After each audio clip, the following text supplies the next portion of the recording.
First and obvious question, how does it feel to be at the MCM London Comic Con? I'm actually having a really great time. I'm sure life could be a lot worse, or in fact, of course, it could be, but that's good, man. I think it's great to meet fans and connect. Don't always get the opportunity to do that, of course people stop you on the street and things like this, but it's great. Sometimes I'm a bit it's a shame that people have to maybe pay a fee for a signature or something, but it's fine. I mean, people are happy to do it and it gives them something, so it's I just enjoy all the positive energy that people have. I mean, I'm just quite astounded at how much there is, and it reminds you that there's, in addition to being an actor and making a living and telling stories, there's also an obligation, I think, kind of spiritually to create a positive kind of flow, that people can plug into and arguably help inspire as well, So I've met a lot of people that have their own challenges in life and stuff, and it's very humbling, Yeah. I mean, obviously talking about inspiring, why do you think this show in particular is one that people have fallen in love with so much and in such a devoted way? I think because you've got most boxes ticked, whatever your taste is, you've got a diverse cast, in terms of, people's sexual orientation, people's race, people's sexuality, to name a few. And, you've got good, depending on your taste, you've got good storylines. You've certainly got a wealth of talent on display.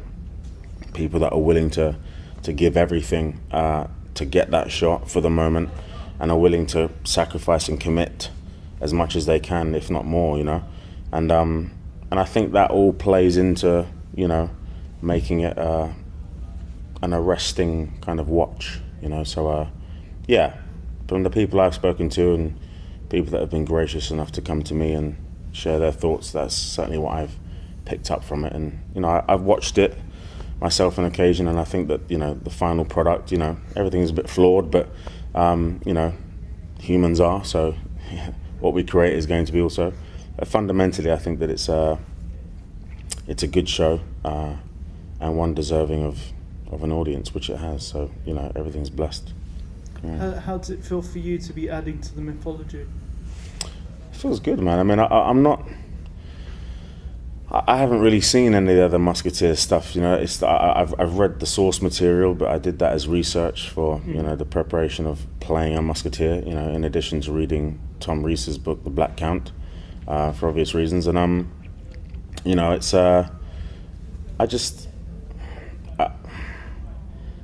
I've never been interested in being influenced one way or the other by something that's existed or a character that I've played that's been played before, because I don't get anything from that. I'm not trying to copy the person. It's like I'm a classically trained actor. I had great teachers, and they taught me how to dissect a text and create a character, and that's what I arguably love doing more than anything else in the world, apart from spending time with my partner. But so yeah, it's it's something that I've never been interested, or it's just it's for me this is the only version of the Musketeers. It doesn't really have a relationship to anything else apart from Alexandre Dumas, who wrote it initially. So yeah, I would hope, obviously I can't guarantee, but I would hope that he would be in favour of it, and that I'm sure he'd be proud of Porthos anyway, because he was a big part in how I played it, and his father for that matter. But yeah. As a classically trained actor, there's a lot of talk at the moment in the industry about kind of 360 filmmaking and VR filmmaking, and I wonder what your sentiment is on that in terms of how it impacts you and your process as an actor and your methodology and approach to performance. I don't know too much about it. Explain it to me. So when you're shooting in 360, it's no longer... Is that with these new cameras that and so you're not shooting in a frame anymore, now you're shooting in the entirety of the environment, and it becomes much more like theatre, which as a classically trained actor... I see the relationship now, This is really the first time I've even encountered that type of thing, and immediately my heart warms when I think about it, because I can't speak for anyone else, but the way that I work, even when I'm not on camera, I'm still giving those actors that are everything I have, because I'm helping them tell the story by me doing what I'm supposed to be doing. And it's not because it's my job, it's because it's what's right, it's what you should do. So the idea of someone seeing everything and everything I'm expressing, that's like, well, I was going to say something a bit rude then, but it's exciting for me. I think it's great. Yeah, I'm a fan of people that, you know, tell stories well and arguably are good reactors, you know, as opposed to just in love with the idea of acting. So, yeah, people that are capable of being on rather than just when it's like, you know, action and it's, you know, actually everything being captured. That's gold dust, in my opinion, for a true actor. So, yeah. So following on from that then, does that mean that your attitude and your approach then to technology that would facilitate these types of performances is absolutely going to be something? I think this is an amazing, like, kind of evolution, like, you know, this kind of technological kind of thing that's happening. It's brilliant, you know. Just the more ways to tell stories, the better, you know. For someone like me, it's always going to be that answer, because I love telling stories. But what about when that technology removes the need for an actor? So when, for example, we're creating artificial intelligently driven, you know, characters. I don't think it can, in all honesty. I don't think it can. I think, again, the Musketeers came from the source material, a book, a novel written by Alexandre Dumas. You can't separate the two, you know. Yeah, of course you can create, you know, how would you describe it? What's it like? What's the thing I'm thinking of? You can create the.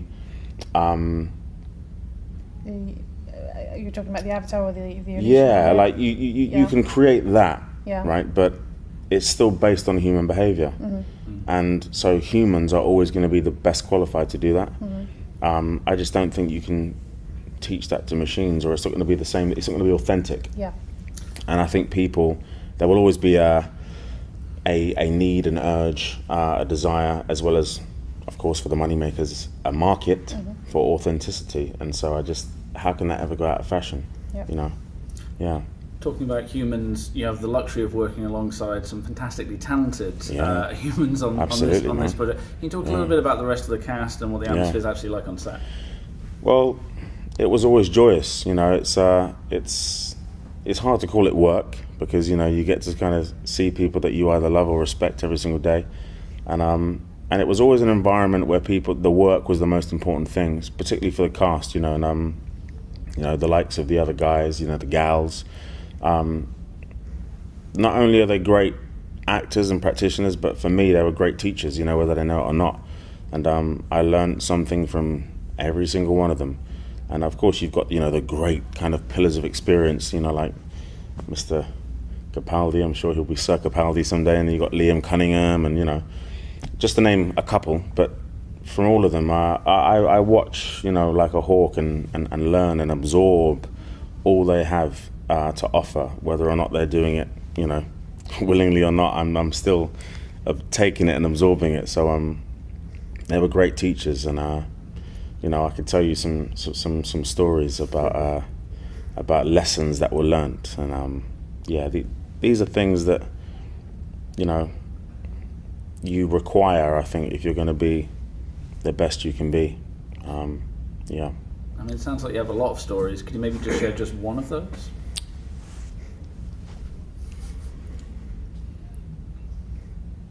There was a moment at the end of, it was the end of season 1. Mr. Capaldi was doing a take. I'm not sure what episode it was, it might have been the last one. But the Queen, we were about to catch him out, and we were trying to sort of set this trap for him, you know, in a church, and the Queen was listening in, and he was kind of revealing the fact that he had all these plans and all this kind of stuff. So it was his take. We done myself and Aramis shot, and now we were turning around onto him. So we were doing the same sequence, but just from his, you know, from his perspective and from our point of view, if you like, but or from his point of view, but you know what I'm saying. So there was a moment where Peter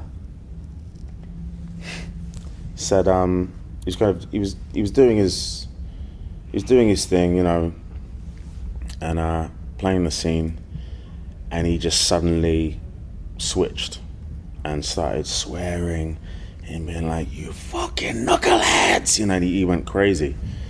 And I got really like, you know, who the fuck are you talking to, kind of, you know what I mean, you know, and I got really pissed at him straight away, because I just thought, who does this guy think he is, you know, to try and talk to us like this, you know, we're actors, we're all telling a story, you know. And then effortlessly he went into the speech. So he broke character seemingly and then went back into a speech, and I went, oh, he was using it to psych himself up. And he told me after that it was a technique they learned on the thick of it. But he went from being the cardinal to the worst Peter you can imagine, you know, saying that we weren't listening to him, you know, and it was all a ploy to get himself in character and to get himself upset. And then he went and he used it, and it just taught me a lot about how you get something for a shot. You know, there's a lot that happens behind and on the side of the camera, you know, that sometimes is required for you to capture the essence of a moment or a motif. And just but you know, he completely convinced me. He convinced everyone on set. People were like, "What's happened to Peter?" You know, but he's just a great actor, you know. And so yeah, that was, you know, perhaps I haven't. Well, no, I won't say that. It was a great moment. If I've expressed that, great. If you haven't got it, tough. I've got to ask you, 100% sure. Yeah.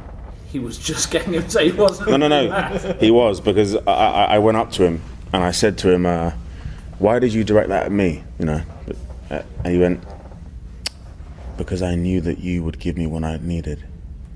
You know, or so what words to that effect? He knew that I would believe him and react in that way. Because again, my reaction to him, which was like one of, in this moment, I do not like you.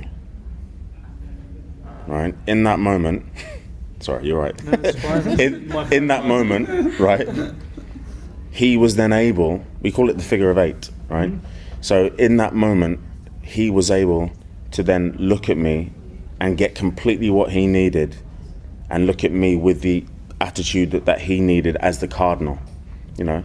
Remember, this is a business of suspending one's disbelief, my own and yours. And so maybe Peter felt that he needed to believe himself more in the moment, whatever, but he needed to do whatever he needed to do to get in that moment. And as De Niro once said, on the subject of one's process, it doesn't matter how you get there as long as you get there.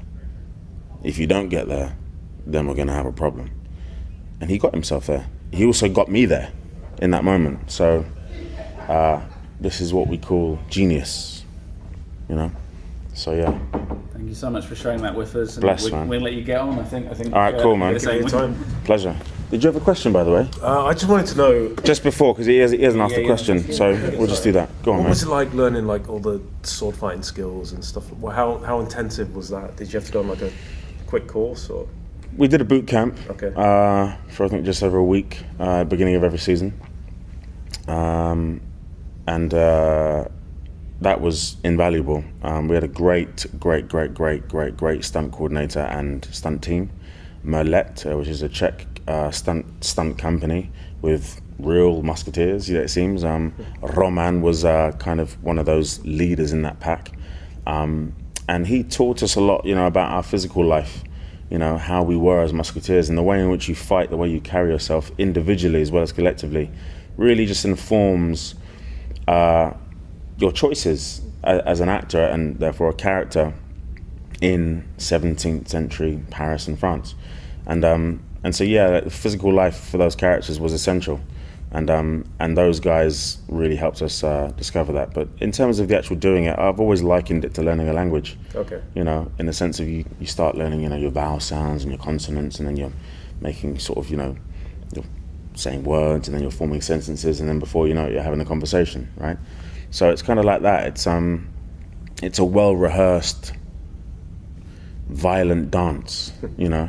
where you're just missing each other, you know, and much more challenging than actual fighting, like real life fighting. Imagine, yeah, I've done a bit of that. It's much more difficult.